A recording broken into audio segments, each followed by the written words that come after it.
Dear friends, more and more people can see how we are all constantly bombarded with conflicting ideas about who we should be, how we should behave, and who our next enemy should be.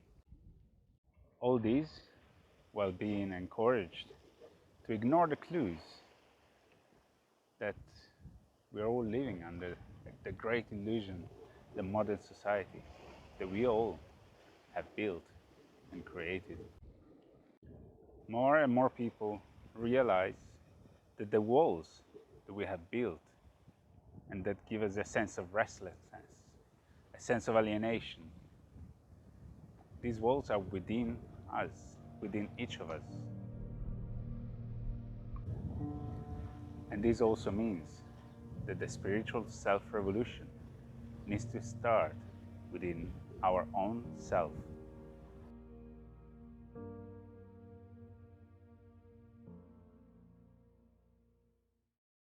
High ideals like equality, freedom, happiness are bent and distorted to suit this group, that party, or one's own convenience. Every one of us buying into this illusion helps perpetuate it. Every time we buy into division, disunity, and disharmony, we perpetuate them and cause suffering in our lives and in the lives of others. Many well-meaning people are swept up into becoming mouthpieces of a failing reality.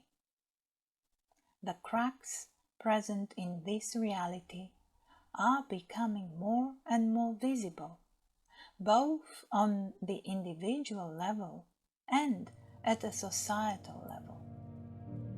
The norms and expectations on which our society and our life are based, what psychologists call the habitus, are questioned by more and more people who awaken to the inner spiritual need of moving beyond these norms and start exploring the real essence of and in their lives.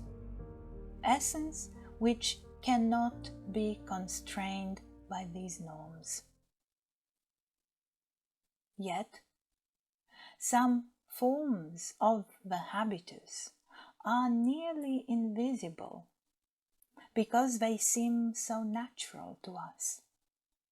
In almost all of the various tastes, in everything from food to musical preferences, we conform to this because the cultural expectations of the habitus go so deep within the subconscious that they are not registered. They are established from the moment we're born.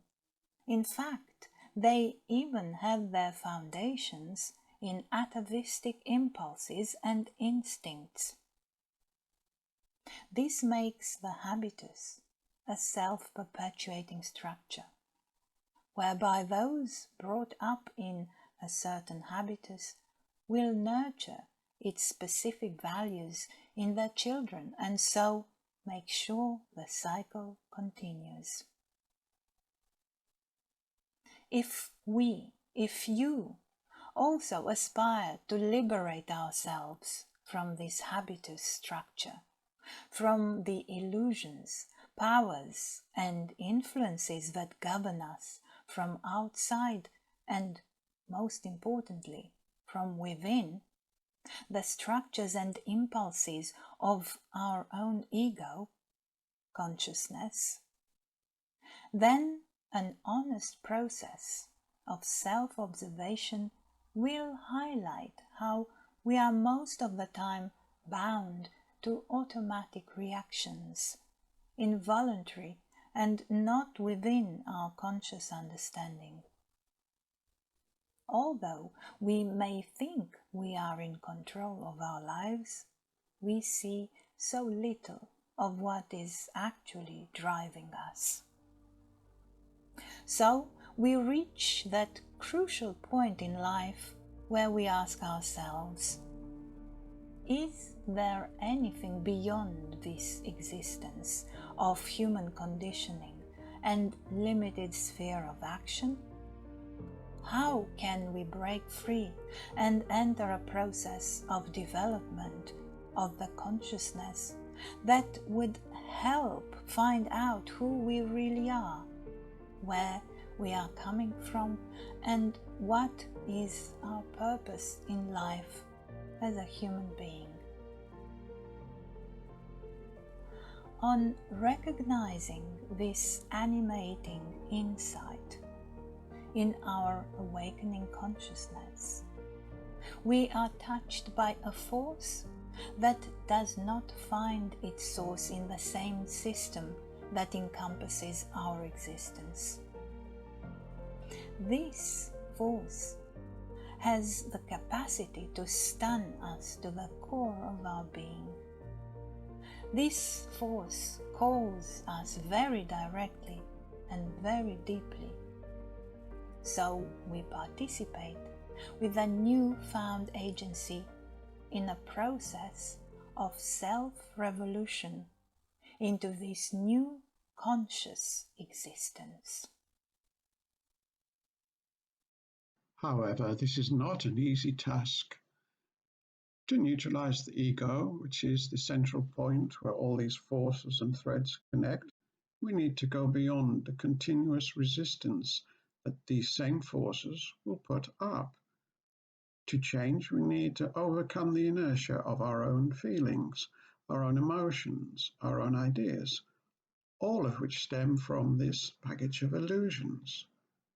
To be able to break free from the influences of the ego, we have first to realize that our inherited karma and consciousness that is continually orientated towards the five senses, towards the ephemeral, the temporary, actually has us imprisoned.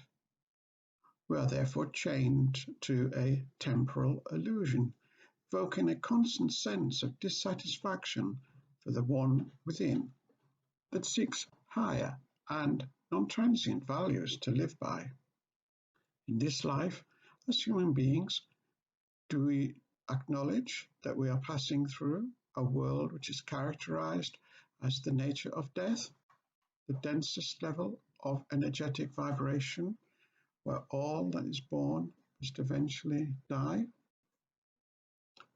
The ego is constantly active, defining your self-image or social mask, the persona and the role you are playing in life. Your ego thrives on self-validation and status approval. It wants control and is sustained by the power to survive because it lives in fear. There are no outer enemies, so there is no one to fight against. All those are projections, illusions of our ego to trap us in its entanglement in the rising, shining, and fading that regulates the world of polarities, conflict, and suffering. Avoiding those battles adjusts our soul directed focus to the fundamental nature of the inner work, so that our struggle is always an internal one.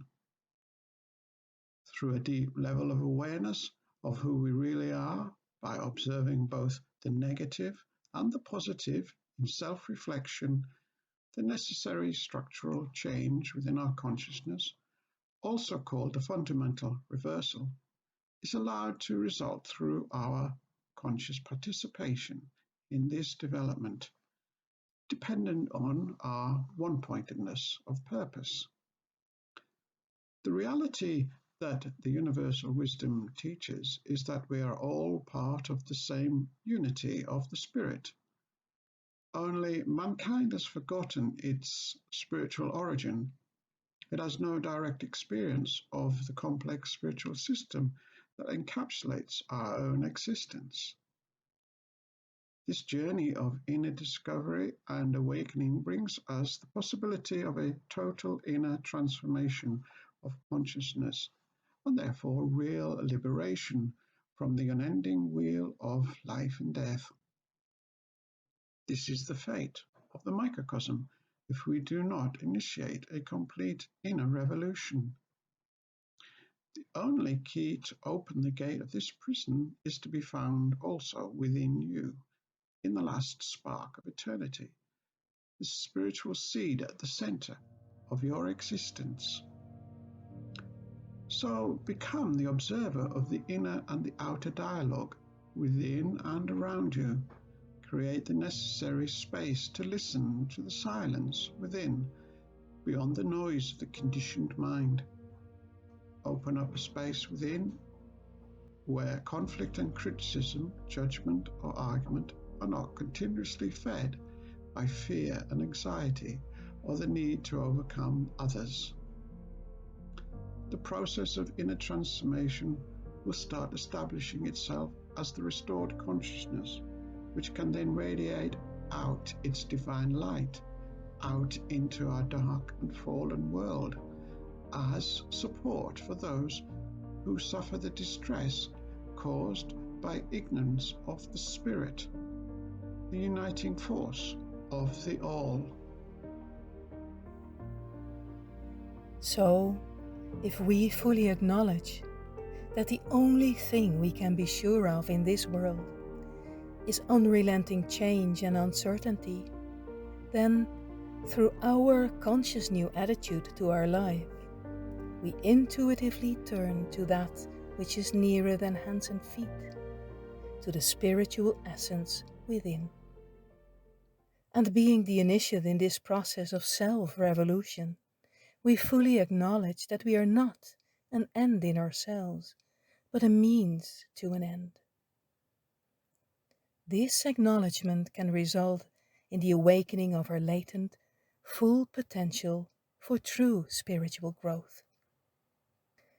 Through a complete loss of the subjective self-identity, we can undergo the hero's journey. The seed of the Spirit, the dormant remnant of the original divine life in the human heart, is like sleeping beauty. It needs the awakening kiss of love of the handsome prince of the light. This is a familiar narrative. And similar to that we find Arjuna in the Bhagavad Gita, or Percival in the Knights of King Arthur in search for the Holy Grail. We all need guidance for this change and fundamental reversal. Like Arjuna needs Krishna, Percival needs Galahad, and Sleeping Beauty needs her prince. But this guidance is not, however, outside of ourselves. It is within us. It is an immeasurable indwelling force that wants to awake. And it has been calling us since time immemorial, and will enable the radical climax of the inner spiritual self-revolution. But only if we let it through our personality's service to this higher aim during our lives. A wonderful analogy of this process is the bodily metamorphosis of the caterpillar turning into a beautiful butterfly. The divine reborn soul taking flight with spirit being and enters a new reality. In that reality, beings that were once bound only to space and time are taking up into the realm of eternity, love and unity. Those that were lost are found. The previously dormant, divine human being, now bearing again the consciousness of its original divinity, has consciously returned to wholeness. And it could only do so in collaboration with and servers through the then also transmuted and transfigured mortal personality. That is the universal mystery of spiritual self-realization.